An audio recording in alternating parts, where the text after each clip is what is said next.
APC fold in Plateau State welcomed some decampees from other political parties into its setup. And one of the decampees, Letep Dabang, has joined us now to share more stories, more details about this with us. And Letep Dabang, thank you so much, sir, for joining us on the news.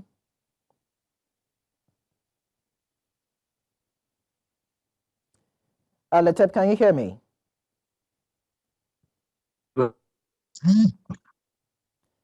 Mr. Dabang, can you hear me?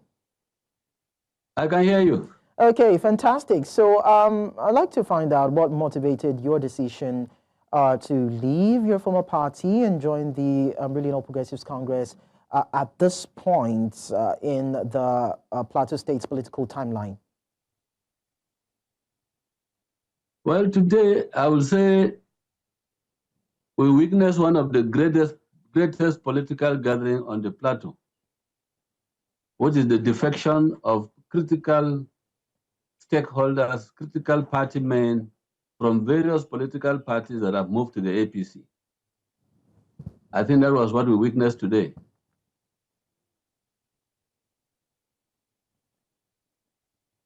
Yes, so what I asked was that, what was the motivation? Let's have an understanding why you and others are to leave your former party. Two things played out. First, Mr. President is doing excellently well.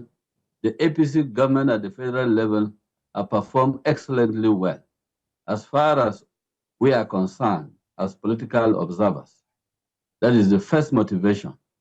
Secondly, at the state level, where the PDP governs, they have failed woefully. They have become an embarrassment to the political class. And it is obvious that the people are beginning to distance themselves from the party. And so when you put these two factors together, you have a federal government led by the APC that is doing excellently well. You have a state government that is run by the PDP that is failing woefully.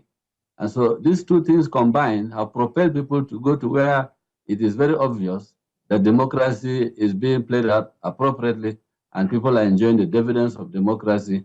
You can see sincerity in the affairs of government at the federal government level. And people are being carried along. It's an inclusive government, unlike what we see at the state level. And so the motivation to go to the APC is very high.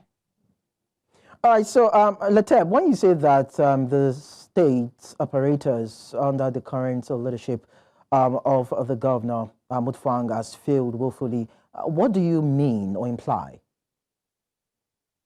Virtually everything. He has been in government for over 2 years. You cannot truly come to Plateau State and fathom or put your hand on any significant development so far. There is just none. What you hear are promises, all manners of promises, and then the government is not inclusive.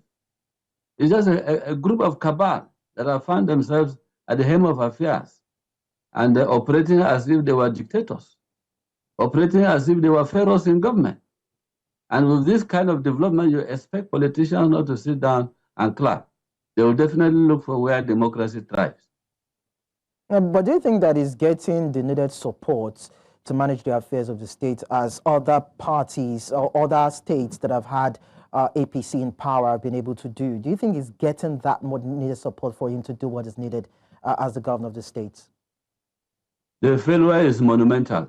When you compare with the resources that have been pumped by the federal government to all the states since Tinubu became president, we see it on the website. You go to the website, you compare it with what was being released in the past, knowing fully well that subsidy is no longer in operation.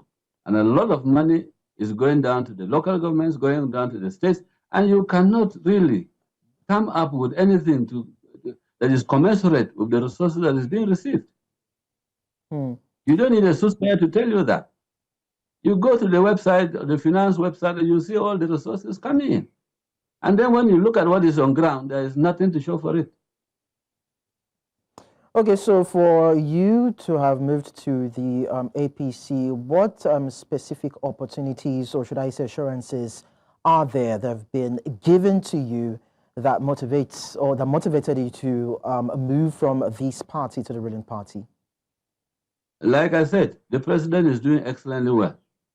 I come from a state that was very pessimistic, that dwelled so much on the campaign against the Muslim ticket. But Mr. President has proven that those fears were absolutely unfounded. He has turned out to be a president that is there for everybody. And so those fears are no longer there. And particularly for us as a people, we have seen where he has shown a lot of concern during our trying moments of various attacks, insurgency attacks. He has always been there. His ministers have always been there. The vice president have always been there. His wives have visited Plateau several times. His wife has come here several times to commiserate with the people. You can see a president that cares. And he did that without any political difference or political distinction. And if we have this kind of people in power, we have a responsibility to encourage him to do better. Thank you so much, Mr. Letep Dabang, for sharing your thoughts with us on the news. Thank you, my brother.